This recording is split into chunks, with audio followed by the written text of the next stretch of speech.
เข้ามาแล้วนี่เพิ่นเบาใจสบายใจบ่ได้เป็นห่วงพะวักพะวงเลยว่าโอ้ยเข้าสู่ร่มผ้าคาสวพัฒน์แล้ว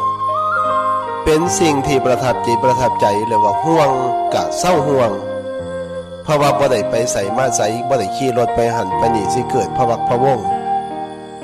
คันเฮาเป็นโยมอยู่บัดนี้คันลงเฮือนไปปัดนี่ความวิตกกังวลย่อมเกิดขึ้นแก่พ่อแก่แม่ทันทีพ่อแม่บางคนที่หักลูกมากก็ยิ่งนอนบ่หลับ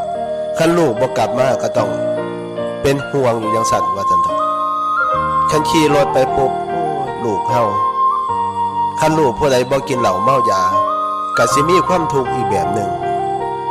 คันลูกผู้ใดกินเหล้าเมายาอีกบัดนี้